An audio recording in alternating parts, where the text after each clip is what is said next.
What'd you see on the pick? Yeah, on the interception, was moving out of the pocket. Obviously, Josh was blocking in protection, and I saw him trying to get out and was trying to dump it down as a check down to him. And, the ball did not go where I wanted it to. And, they made a good play on it. Did you see Kirby? It looked like the safety was like kind of behind a lineman. Did you see him when you threw? No, I didn't see him when I threw it. Like I said, I just saw Josh kind of trying to get out of there. And like I said, the ball didn't go where I wanted it to. And, critical error. Does that mean like you just missed the throw or it came out of your hand poorly, or when you say it didn't go? Yeah, I got to see it, but obviously it did not go where I wanted it to.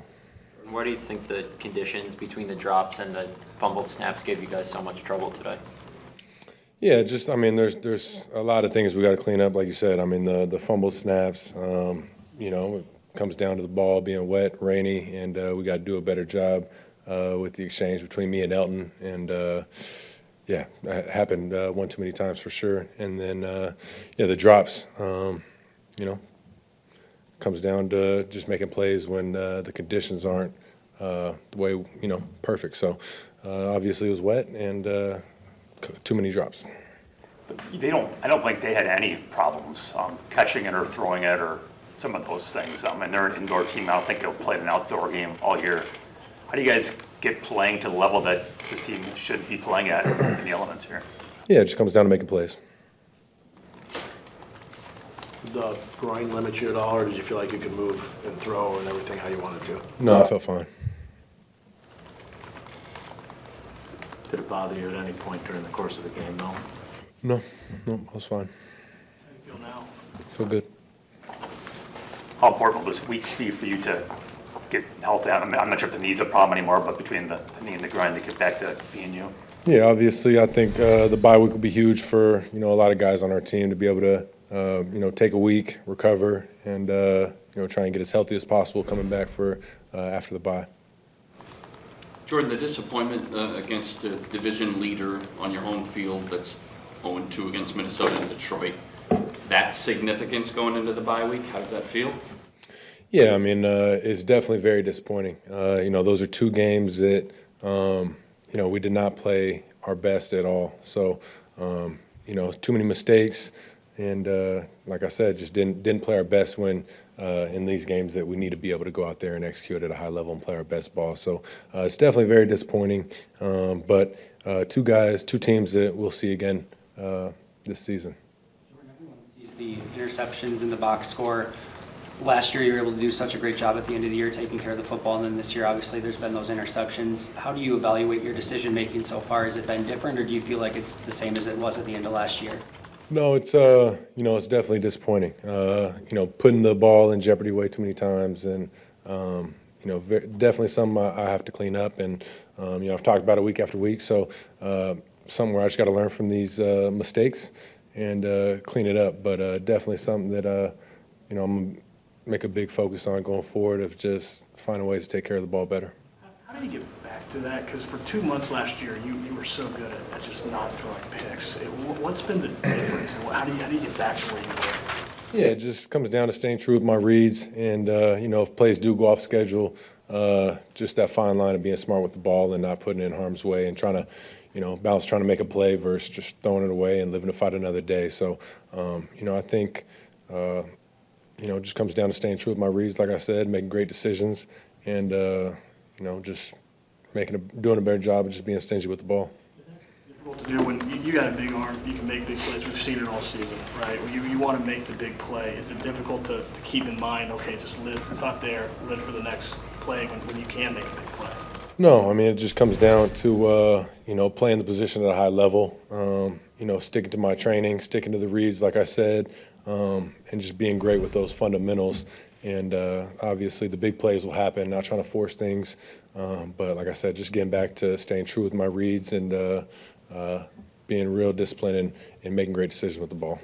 Matt was saying that, the cadences and all that should be an advantage for you, but there are way too many false starts. How do you get that back to being an advantage for you guys? Yeah, it's it's something that we got to clean up, and it just comes down to staying disciplined in the game. Hearing the cadence in the huddle, and just getting off on time and just being locked in and not just having those lapses in focus where we have those penalties. So it's definitely another area that has been hurting us on offense that we got to clean up. The 3rd and 1 pass to Wicks in the 4th quarter, was that thrown behind him, or did you expect him to sit down on that one? What play was that? Sorry. 3rd and 1 at the One 9. in the end zone? Yes. It was definitely a little bit behind him. But I think that's a play that he can make, and I think he knows he can make it. And obviously, I can do a better job getting the ball out in front of him, putting right on him.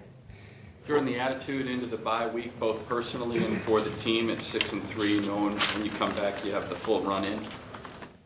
Yeah, I mean, the attitude is just, come back, get into the film room tomorrow.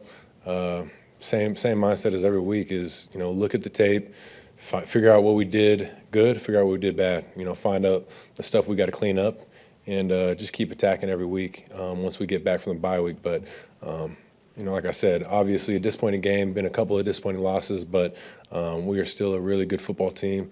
And, I think some of the stuff is more self-inflicted, the mistakes and the penalties and the turnovers, all stuff that we can clean up. So, like I said before, we haven't played our best game. So, a lot of football left in front of us when we come back from the bye week. So, just hit the ground running when we get back. What was the thinking on the last play, the first half? Were you just trying to draw a penalty on the deep one to Reed? Yeah, no. When I rolled out, it looked like, Reed had a step on the guy and was trying to put the ball out there for him. And who knows, maybe he can break the tackle, get out of bounds. But just try to throw it up there for him to make a play. And obviously in that situation, it's an ozone situation. We want to get out of bounds. And weren't able to do that right there. Jordan, you said you feel like you're still a really good football team. Obviously, really good football teams don't have all those self-inflicted wounds, though, right? So do you just feel like there's that team underneath the surface of all these mistakes, and how do you go about making sure that you clean them up so you can be the team you think you are? Yeah, I mean, it just comes back to focusing on the things that we aren't doing well, and as we go through practice, the week of practice, just cleaning up those details. If we do have mistakes, not letting things just slide. Just like I said, just staying true to the details and the fundamentals and staying focused with the things we need to clean up. But, I know, there's no doubt I know we're a really good football team. And like I said, it's just too many mistakes that are self-inflicted that, we haven't been able to overcome. So, there's no doubt that we'll get back to work and focus on these things and clean it up. But, it just comes down to when it's Sunday and the lights are bright, we got to go out there and be dialed in and not make these mistakes. I understand when you throw interceptions, you have to say, I need to be true to my reads, and I can't make those mistakes. But at the same time, you can't just become a robot and just always throw the check down and stuff like that. So when you're looking at that number compared to how you think you should play, are you really not going through your progressions the way you should? Is that just, I find that hard to believe, given the level that you've played the position at. So is it possible that you can't overcorrect, I guess is what I'm asking? You can't overcorrect and suddenly be not taking any chances whatsoever? How do you kind of view it? No, I think you got to take every play for what it is. Every play is different. Every interception is different. So it's not that I'm not staying true to my reads. It's just got to find a way to clean that up and be better, if that makes sense. But yeah, like I said, the one today, it's a check down ball. I'm trying to make a play, find the check down, and just didn't come out the way I wanted to. And but I think every play is different, and it's just an area that I have to be better at going forward, and find ways to not put the ball in jeopardy. Two more. You mentioned that fine line. When you're going through an extended play, when you're leaving the pocket, when is that the time to throw the football away and just live for the next down? And when is the time that you want to make a play here? Yeah, obviously, when you start to scramble, you kind of let those guys work. Obviously, the play's off schedule, so you just try and feel where the receivers are at, feel if they're pushing up, pushing back down, things like that, and creating space to throw the ball. And if they aren't, then just throw it away or be able to scramble and run. So it's just, like I said, it's that fine line of, you know, understanding if guys are open or if they're not open.